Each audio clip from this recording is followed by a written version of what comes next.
दोस्तों वीडियो को शुरू करने से पहले डिस्क्लेमर कि वीडियो सिर्फ और सिर्फ एजुकेशनल पर्पस के लिए है, इन्वेस्टमेंट एडवाइस नहीं है। तो वीडियो को देखकर आप सीख सकते हो और इन्फॉर्मेशन को ले सकते हो। फाइनली दोस्तों मार्केट के अंदर तेजी वापस आई। पिछले 3 दिन से हम देख सकते हैं मार्केट को अच्छा परफॉर्म करते हुआ।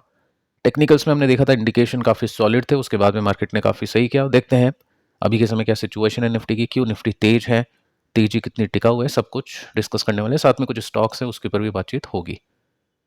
तेजी कितनी बनी 183 पॉइंट्स की, यानी 0.74% की।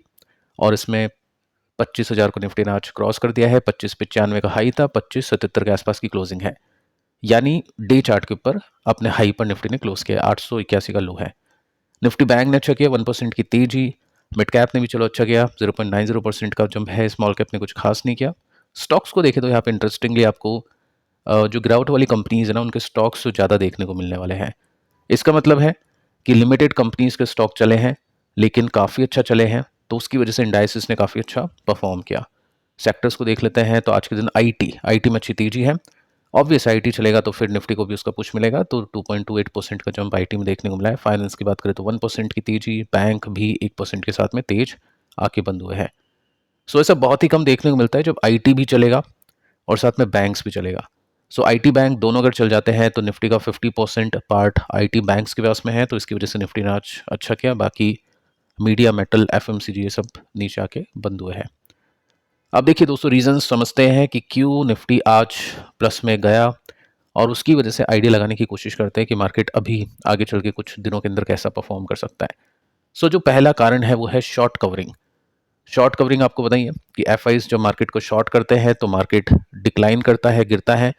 लेकिन जब वो शॉर्ट कवर होते हैं तो एफआईज को नीचे बाइंग करनी होती है, जिसकी वजह से मार्केट ऊपर जाता है। क्या ऐसा हो सकता है क्या? देखो चांसेस काफ़ी है कि ऐसा हो सकता है, क्योंकि एफआईज की अगर हम कैश मार्केट के अंदर एक्टिविटी को देखें तो कैश मार्केट के अंदर एफआईज ने काफ़ी बेचा है, अभी भी कंटिन्यूसली बेचते हुए चल रहे हैं। बेचने की जो रफ्तार है थोड़ी सी कम हुई है पिछले 3 दिन में, लेकिन स्टिल एफआईज ने बेचा है। साथ में मैंने आपको बताया था कि अक्टूबर का जो फ्यूचर है वो प्रीमियम पे ट्रेड कर रहा है, तो या तो एफआईज ने शॉर्ट कवरिंग की है या फिर एफआईज ने एफएनओ के अंदर लॉन्ग पोजीशंस बिल्ड की है। तो ये एक रीज़न है मार्केट के अच्छे परफॉर्म करने के पीछे का। अब ऐसा क्यों हुआ? क्योंकि दोस्तों आपको बताइए, साथ में हमने देखा कि आरबीआई की तरफ से अच्छी कुछ न्यूज़ हमने सुनी, उसकी वजह से बैंकिंग कंपनीज के स्टॉक्स में तेजी बनी है। आज के दिन आईटी और बैंकिंग दोनों स्टॉक चले हैं, 50% ओन करते हैं इंडेक्स को। और आरबीआई की पॉलिसी भी आपको पता ही है, उसकी वजह से भी आज काफ़ी अच्छा परफॉर्मेंस हमने बैंक्स में देखा। बैंक्स को खुली छूट दे दी है आरबीआई ने कि जिन जिन कैटेगरीज में आप पहले लोन नहीं दिया जा सकता था, मतलब रिस्ट्रिक्शंस थे, वो अब रिस्ट्रिक्शंस हट चुके हैं। तो बैंक्स की अच्छी कमाई होगी और उसी की वजह से बैंक्स की जो कंपनीज है उनके स्टॉक्स में अच्छा हुआ है। कोटक महिंद्रा बैंक के स्टॉक के अंदर ब्लॉक डील्स देखी है, एफआईज का काफ़ी अच्छा पैसा इसमें लगा हुआ है। तो ये रीज़न है मार्केट के चलने के पीछे का, जिसको हम आरबीआई का सपोर्ट बोल सकते हैं। साथ में देखिए दोस्तों, यहाँ पे मेंशन कर रखा है कि आईटी स्टॉक्स, यहाँ पे शॉर्ट कवरिंग हुई है। पिछले कुछ समय से आईटी स्टॉक्स अंडर परफॉर्म कर रहे हैं H1B वीज़ा की वजह से, ठीक है, ये सब चीज़ें आपको पता ही है। अब देखो आईटी में अभी जो हम देख पा रहे हैं मेरे हिसाब से वो एक रनअप नहीं है या फिर एक रिवर्सल नहीं है।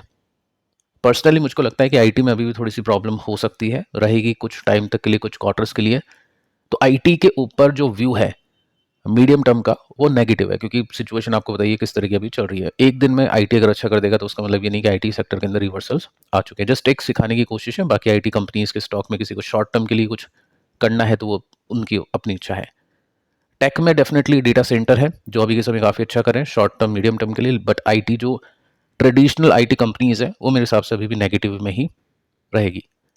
साथ में देखिए दोस्तों, अब ये जो 2 पॉइंट्स है ना, ये बहुत ही फनी पॉइंट्स है, क्योंकि ये आप अभी जो 2-3 महीने चले गए उसके अंदर बहुत ही 2-3 महीने तो चलो ठीक है, नंबर्स आना शुरू हो जाएगा, लेकिन अब जब तक नंबर्स नहीं आते, जब तक जैसे ही मार्केट गिरेगा ना, तो ये आपको बताएगा डेटा कि Q2 के नंबर्स हो सकता है खराब आए।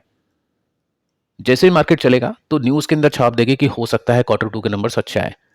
जैसे आज मार्केट चला है तो Q2 के लिए अच्छी अर्निंग्स आने की एक्सपेक्टेशंस की भी यहाँ पे बात कर दी है।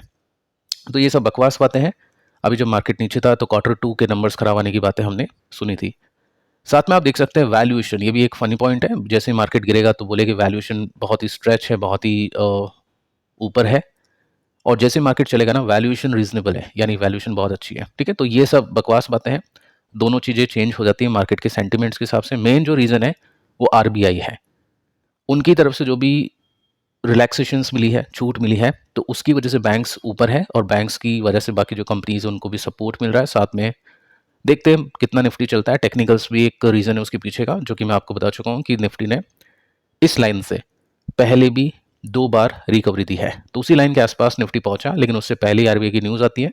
और साथ में हमने यहाँ पे भी पता लगाने की कोशिश की थी कि गिरावट का जो पेस है वो कम हुआ था। यहाँ पे आपने नोटिस किया होगा, ये आप देख सकते हैं, 3 जो गिरावट थी वो कम थी। उसके बाद में निफ्टी ने पिछले 2 हाईज को तोड़ा, यहाँ पे तीसरे हाई को तोड़ा, तो निफ्टी टोटल रिवर्स हो चुका है। अब जो रेसिस्टेंस है कुछ यहाँ तक देखने को मिल जाता है, ठीक है। तो ये रीज़न है निफ्टी के चलने के पीछे का। देखते हैं आगे चल के कितना निफ्टी करेगा, लेकिन चांसेस है कि इतना तो कम से कम निफ्टी कवर कर ही सकता है। अब देखिए, कंपनी है ओरिएंट टेक, बातचीत की थी कल के दिन, 20% आज के दिन भी ऊपर है। ये गूगल पे है, ब्रोकिंग एप्लीकेशन में आई थिंक 16, 17, 18% ऊपर ये होगा आज के दिन। पिछले ट्रेडिंग सेशन के अंदर हमने इसको देखा ब्रेकआउट करते हुए, एक शानदार रिवर्सल करते हुए, एक शानदार वॉल्यूम के साथ में, और न्यूज़ भी काफ़ी कमाल की थी, ठीक है। तो आज के दिन स्टॉक ओपन होता है तकरीबन 440-45 के रुपीज़ के आसपास, ठीक है। उसके बाद में मान लो जैसे कल किसी ने ब्रेकआउट देखा होगा, कल एंड में ईओडी यानी फ्राइडे के दिन end of the day buying की होगी, तो उसके पैसे बने। अगर किसी ने बाइंग नहीं करी, लगा उसको कि लेना चाहिए, तो आज किसने लिया होगा, तो 16% ये, ऐसा नहीं कि सर्किट में ओपन हुआ, 16% इसने दिया रिटर्न्स, ठीक है। तो ये सब टेक्निकल्स फंडामेंटल्स देखना काफ़ी इंपॉर्टेंट है। मार्केट कैप स्टिल 2000 करोड़ का है, यानी काफ़ी कम है, ये अपडेट होगा वैसे, लेकिन ठीक है, कंपनी छोटी है। साथ में अगर आप देखोगे ना, तो न्यूज़ हमने डिस्कस की थी कि टेक कंपनीज के अंदर अभी जो कमाई करने के मौके हैं, मैं बोलूँगा टेक कंपनीज के अंदर ही नहीं, अभी टोटल मार्केट में जो कमाई के मौके हैं वो डेटा सेंटर कंपनीज में है। अब काफ़ी लोग ये सोच रहे हैं कि ये हाइप है। देखो, हाइप हो या नहीं हो, पैसा बन रहा है वो मैटर करता है, और मार्केट के साथ में चलोगे तो ही पैसा बनेगा। मार्केट में अभी कहाँ पे नंबर्स अच्छे आ सकते हैं, कहाँ पे ऑर्डर बुक अच्छी है, कहाँ पे अच्छी न्यूज़ आ रही है, कहाँ पे फंडामेंटल सपोर्ट करते हैं वैल्यूएशंस को, तो वही पैसा बनेगा। जहाँ पे जिस चीज़ का टाइम चल रहा है उस चीज़ के अंदर ही पैसा बनेगा, ऑब्वियस है। जिसका नहीं चल रहा है उसके अंदर अभी नहीं बनेगा, लेकिन जब उनका टाइम चलेगा तो उनका भी पैसा बनेगा, ठीक है। तो वो डिपेंड करता है इन्वेस्टर्स की स्ट्रैटेजी के ऊपर। सो यहाँ पे आप देखोगे तो नेटवेब इतना चलने के बाद भी, यानी नीचे से 40% चलने के बाद भी 200% चल गया, 100% चलने के बाद में स्टिल 60% चल गया। अब आज के दिन जो बाकी कंपनीज है ना, उनके स्टॉक नहीं चले हैं। देखो, रीजन आपको बता देता हूँ, ओपन एआई हिट कर चुका है $500 बिलियन की वैल्यूएशन, तो एक्सपेक्टेड है कि डेटा सेंटर की डिमांड काफ़ी ज़्यादा बढ़ने वाली है। ये जो कंपनी है ना, ये सपोर्ट करती है डेटा सेंटर्स को, अपने सर्विस प्रोवाइड करके, आफ्टर सर्विस प्रोवाइड करके, ये सब चीज़ें प्रोवाइड करती हैं। कल की वीडियो को आप देख लेना, उसके अंदर हमने इसके ऊपर डिटेल में डिस्कशंस किए हैं, प्रॉफिट के हिसाब से, सेल्स के हिसाब से, या जो भी किसका बिजनेस मॉडल है उसके हिसाब से। अब देखो, जो कल के वॉल्यूम्स ना वो काफ़ी मैसिव थे, लेकिन आज के वॉल्यूम तो उससे भी ज़्यादा अच्छे हैं।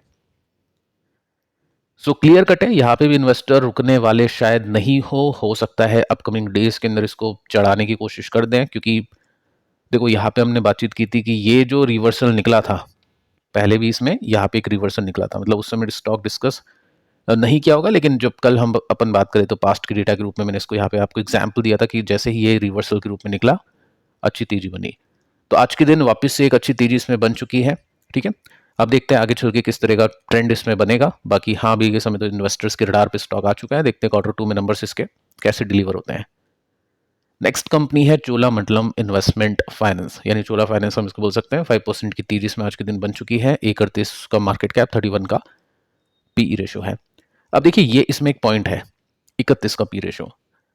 अगर मैं आपको बताने की कोशिश करूं तो पिछले क्वार्टर के अंदर रिजल्ट ओके थे, लेकिन जो बाद में इन्होंने गाइडेंस को कट किया है उसकी वजह से स्टॉक थोड़ा सा अंडर प्रेशर था। आप देख सकते हैं, पहले जो गाइडेंस थी वो थी 20 से लेकर 25% की, लेकिन उसको ड्रॉप करके 20 से लेकर 23% की कर दिया था, 2% के साथ में गाइडेंस को कट किया था, डिक्रीज किया था। आप सिंपली यहाँ पे नोट कर सकते हैं। अब देखो, काफ़ी लोगों ने मतलब लिखा कि मैं तो बजाज फाइनेंस को बेच के इसको ले चुका हूँ, अब इसमें क्या हो चुका है, लेकिन आप देखोगे ना तो स्टॉक अभी भी चल रहा है। उसके पीछे का रीज़न है कंपैरिजन। अगर बजाज फाइनेंस की गाइडेंस अच्छी है तो इसका मतलब बजाज फाइनेंस के नंबर्स अच्छे आने वाले हो गए, नंबर्स अच्छे आने वाले होंगे तो उसको वैल्यूएशन अच्छी मिलेगी।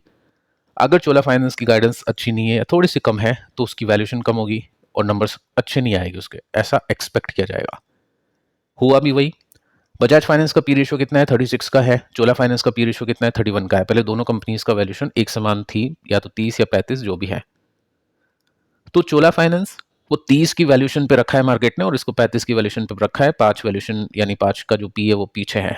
तो इसका मतलब ऐसा नहीं कि चोला नहीं चलेगा, वो वैल्यूएशन के हिसाब से बजाज से थोड़ा सा पीछे रहेगा गाइडेंस कट होने की वजह से, लेकिन दोनों कंपनीज ऑब्वियस अच्छा करेगी जब तक इंडिया अच्छा कर रहा है। 6 लाख करोड़ का मार्केट कैप, इसका 1 लाख करोड़ का मार्केट कैप। पीबी रेशियो भी आप देख सकते हैं बजाज का थोड़ा सा ज़्यादा है चोला के कंपैरिजन में। पिछले 5 साल के सीएजीआर देखें तो कितने हैं? चोला फाइनेंस के 44% के हैं, बजाज फाइनेंस के जस्ट 23% के हैं।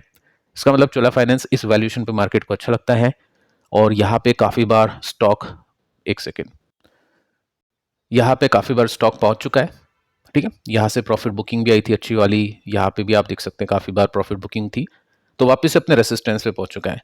पैटर्न को देखें तो काइंड ऑफ एक कप एंड हैंडल पैटर्न इसमें बनता हुआ देखने को मिल जाता है। लेट्स सी कि ब्रेकआउट करेगा नहीं करेगा। बाकी रेसिस्टेंस पे अल्टीमेटली सबके पास में प्रॉफिट होगा। ऑब्वियस है, जिसने ऑल टाइम हाई पे लिया होगा, मतलब पीक पे ले लिया, टोटल हिट पे ले लिया ऊपर, तो नहीं होगा, लेकिन होगा प्रॉफिट सबके पास में। तो देख सकते हैं, आपको लगता है कंपनी खराब है, पैसे गलत ही लगा दिए इसके अंदर, तो रेसिस्टेंस पे है।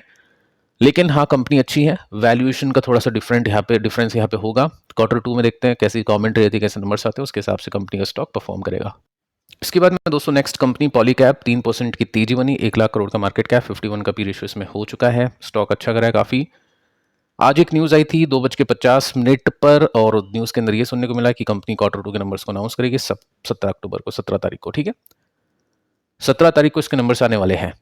और जैसे ये न्यूज़ आती है उसी के बाद में स्टॉक ने बढ़िया तेजी दी थी। आप चार्ट देखोगे इसका तो एंड में इसने अच्छा किया था। एक सेकेंड अपन देख लेते हैं यहाँ पे, ये देख सकते हैं 2:50 के बाद में। इसका मतलब इन्वेस्टर को लग रहा है कि नंबर्स अच्छे आ सकते हैं, क्योंकि क्वार्टर 1 में कंपनी के नंबर्स ने बहुत अच्छा किया था, बहुत शानदार तेजी मिली थी, रिकवरी मिली थी। सो लेट्स सी कि इस क्वार्टर में नंबर्स कैसे आते हैं कंपनी के। वापस से कंपनी का स्टॉक अपने रेसिस्टेंस पे आ चुका है। 2 बार यहाँ से हिट मिला है इसको, यहाँ पे वापस से एक हिट मिलता है तो ठीक है, नहीं तो ब्रेकआउट की एक्सपेक्टेशन यहाँ पे की जा सकती है। इसके बाद में LTI माइंट्री 3% की तेजी बनी। रीज़न देखिए, ये जो न्यूज़ है आफ्टर मार्केट क्लोजिंग आई है। वैसे IT कंपनी इसमें मेरे हिसाब से शॉर्ट कवरिंग हुई है, इसकी वजह से ये भी चल गया। बाकी न्यूज़ अच्छी है कि कंपनी को एक डील मिली है, एक एंटरटेनमेंट फर्म है उससे, तो अच्छी न्यूज़ के रूप में हम इसको चेक कर सकते हैं। बाकी IT कंपनी इसके ऊपर व्यू मैं आपको बता चुका हूँ, सिचुएशन के हिसाब से थोड़ा सा नेगेटिव है, लेकिन ठीक है, अगर कुछ कंपनीज के नंबर्स अच्छे आते हैं, कंपनीज अपने रेसिस्टेंस पर पहुंच जाती है, तो जैसे इसमें गैप कितना है, 23% का है। बट इससे जो बेटर है ना, वो डेटा सेंटर भी परफॉर्म करेगा अगर आपको देखना है ग्रोथ के हिसाब से। तो एग्जाम्पल देके चलता हूँ, जैसे आज आपने देखा ओरिएंट ने अच्छा कर दिया, तो आज अनंतराज में प्रॉफिट बुकिंग, नेटवेब में प्रॉफिट बुकिंग 2-2% नीचे तक कोई बड़ी बात नहीं है। तो ये टाइम होते हैं इन्वेस्टर को ध्यान देने के। मैं ऐसा नहीं कह रहा हूँ कि आपको खरीदना है, जस्ट बता रहा हूँ कि काफ़ी लोग ये सोचते हैं कि ये तो स्टॉक भाग गया, तो भागने के बाद में क्या करूँ मैं। तो स्टॉक गिरता भी है, वो भागेगा ज़्यादा गिरेगा कम, तभी तो पैसा बनेगा। जो स्टॉक चलेगा कम गिरेगा ज़्यादा, उसमें पैसा नहीं बनेगा। तो जब स्टॉक नीचे हो, या अभी 2% है, बाद में कभी मौका मिल गया तो फिर ज़्यादा परसेंट गिरेगा, तो उस हिसाब से इन्वेस्टर देखने की कोशिश करते हैं। तो फिलहाल दोस्तों इस वीडियो में इतना ही। कल के दोनों वीडियो आप देख लेना। मिलते हैं नेक्स्ट वीडियो में, तब तक के लिए बाय बाय।